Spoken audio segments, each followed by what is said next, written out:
Everybody knows what jellyfish are, but few realize they're one of the most populous species on the Earth. Where food is plentiful, their numbers explode, and they play a key role in the world's oceans. But in that same family, there are little-known and very complex gelatinous creatures called siphonophores, and they're a perfect illustration of how the church is supposed to work, though you'd never know it to look at them.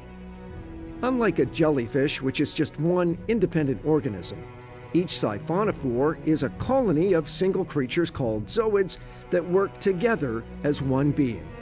There are thousands of microscopic zooids in every siphonophore. Each of those individual zooids is equipped with a specialized function for the benefit of the colony. To illustrate that, let's use our bodies for comparison. From a physical point of view, a human is essentially just a bunch of parts stuck together. We call them organs, and each is highly specialized so they focus on just one thing. Remove enough organs, or just one of the really vital ones, and we die.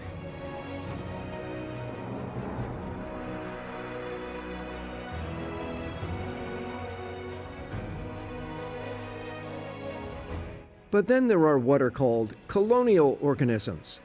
A good example is a coral, which looks like a single animal but is not. And yes, it is an animal. But a coral is actually an entire colony made up of individual polyps. Generally, every one of them can do everything they need to survive: swim, hunt, defend themselves, and reproduce. But they're all physically connected to each other so they can pass resources like food back and forth. So theoretically, if you took apart a coral, each section would be able to live on its own. But siphonophores are different. Each individual being within can only do one job, not all of them. Some are hunters and produce long, stinging tentacles to catch prey like small fish or crustaceans. Some with shorter tentacles are feeders who draw the prey upward and digest it, then pump the nutrients around the entire colony. Other individual zooids are swimmers that move the colony forward, and still others reproduce. But on their own, most individual zooids can't survive, at least not for long. They're dependent on the others to do what they cannot do on their own. So if separated from the whole, the individual creatures don't die, but they can't do all the stuff necessary to last. A feeder, for example, doesn't have any self-defense, and a specialized swimmer can't hunt for food. You get the picture. And that same picture is given to us in 1 Corinthians 12, where Paul compares the church to the human body, and unintentionally to siphonophores, who illustrate his points perfectly. Listen to this. A spiritual gift is given to each of us so we can help each other. To one person, the Spirit gives the ability to give wise advice. To another, the same Spirit gives a message of special knowledge. The same Spirit gives great faith to another, and to someone else, the gift of healing, and to another, the ability to proclaim God's word. He gives someone else the ability to discern whether a message is from God. It's the one and only Spirit who distributes all these gifts. He alone decides who gets what.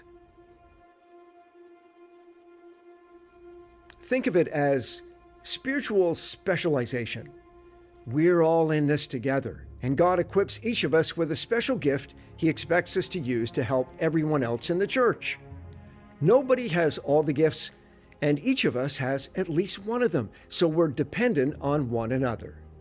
You may think you're just a small, unimportant zooid, but God has given you something unique to make a contribution to the entire spiritual siphonophore.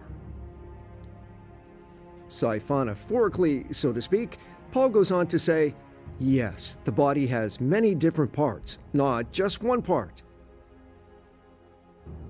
If the foot says, I'm not a part of the body because I'm not a hand, that doesn't make it any less a part of the body. And if the ear says, I'm not part of the body because I'm not an eye, would that make it any less a part of the body? If the whole body were an eye, how would you hear? Or if your whole body were an ear, how would you smell anything? God has put each part just where He wants it. The eye can never say to the hand, "I don't need you," and the head can't say to the feet, "I don't need you."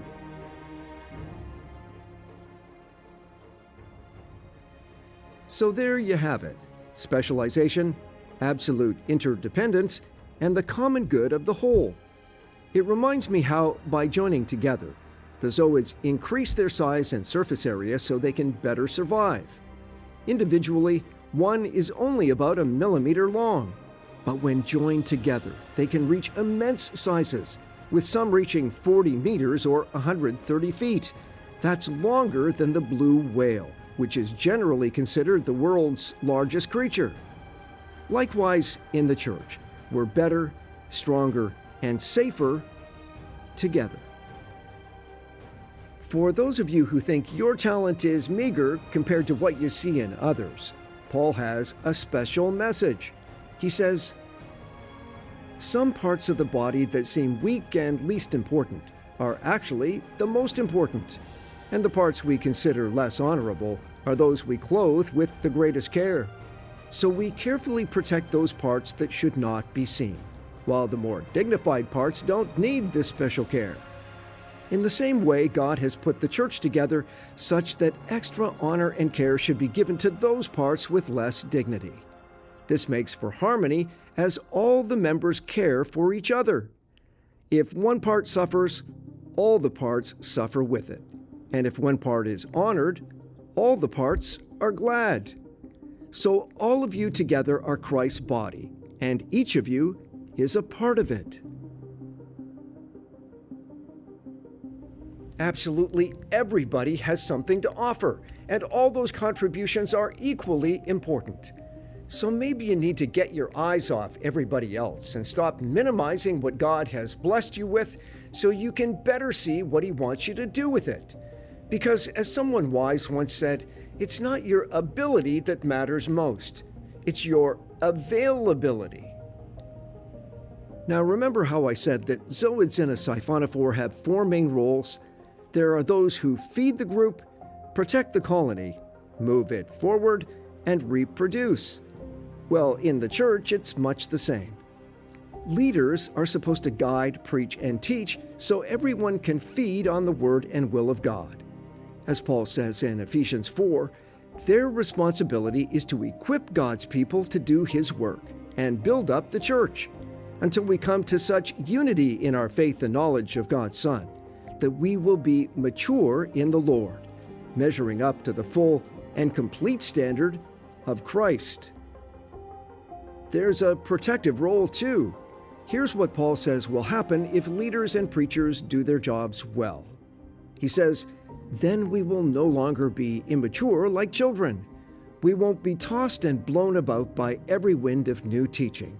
We won't be influenced when people try to trick us with lies so clever they sound like the truth. Instead, we'll speak the truth in love, growing in every way more and more like Christ." It's interesting that Paul should mention being tossed and blown about, because siphonophores are only about the circumference of a broomstick, so turbulence can tear them apart. Similarly, churches need the calm waters of maturity and stability to stay safe and healthy.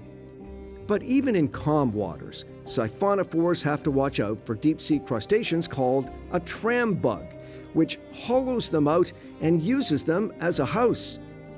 If we're not careful, that's exactly what sin does to us. It hollows us out spiritually and takes up residence in our hearts.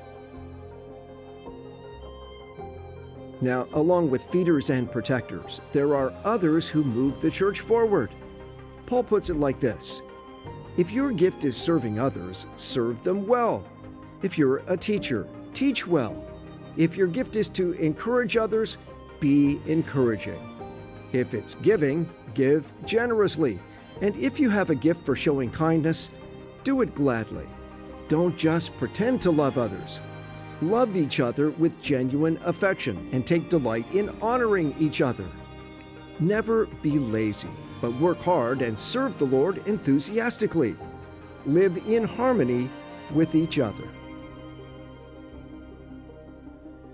As for growing the church, we can take another lesson from the siphonophore in that each colony is formed from just one original zooid.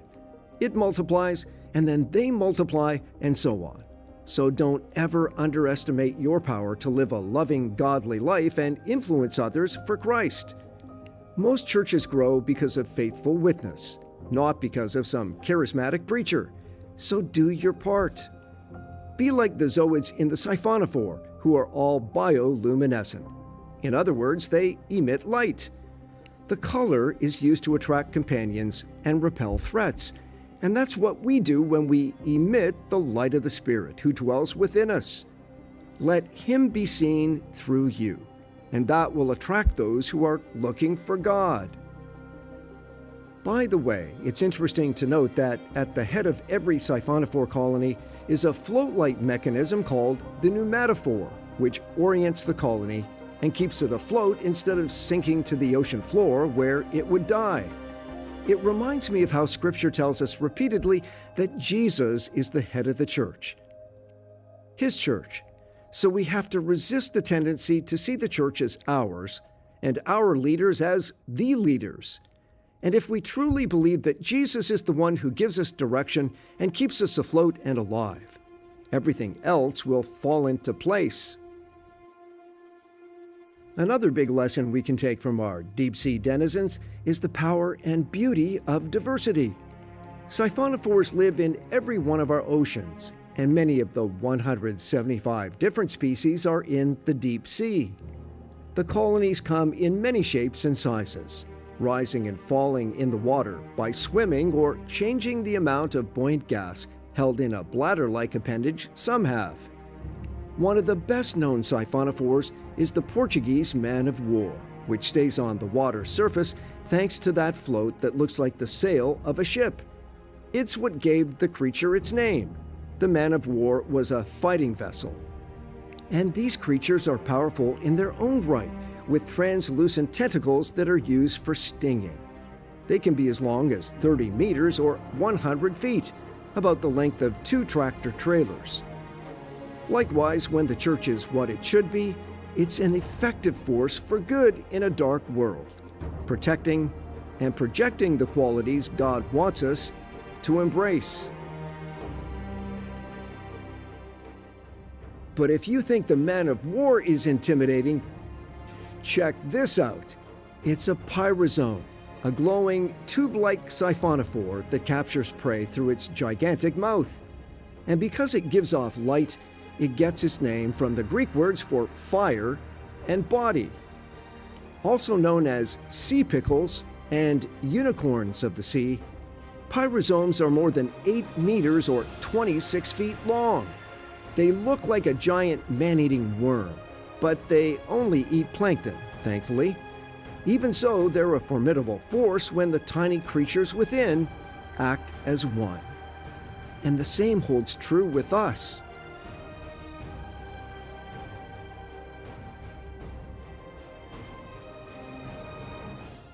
As I said in a sermon a couple of weeks ago, Jesus expects His followers to have one heart, one mind, and one purpose.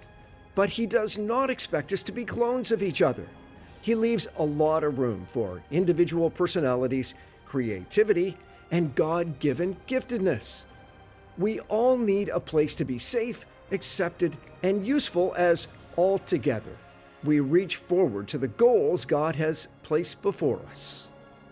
And for the church, there are 3 all-important goals laid out in Ephesians 4. We're to be mature in the Lord, measuring up to the full and complete standard of Christ. We're to speak the truth in love, growing in every way more and more like Christ. And as Jesus makes the whole body fit together perfectly, each of us must do our own special work and help the other parts thrive, so the whole body is healthy and growing and full of love. So spend some quality time asking God to show you specifically what your spiritual gifts are and how you can use them to benefit people in the church and the community.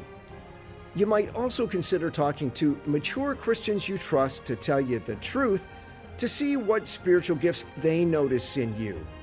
And while you wait for those answers, be sure to do your part when it comes to the stuff that doesn't take any particular talent. It may not be your gift to clean toilets or vacuum the church rugs or serve food to those who are sick, but somebody's got to do it. And that stuff is just as important as preaching and teaching. So, what are you good at? What do you like to do? Is there a specific group of people you have a special heart for, like the homeless or lonely seniors? How can you use your skills, work experience, and hobbies to bless others? What specific ways can you share your blessings, whether it's your car, your money, or your good health? Are there existing ministries you can help with? Or do we need to explore the possibilities of something new? Whatever answers you come up with, the key is to reach up and use your gifts to honor God. Reach down to build up your brothers and sisters, and reach out with the life-changing message of forgiveness and transformation found in Christ. After all, what's a spiritual siphonophore for?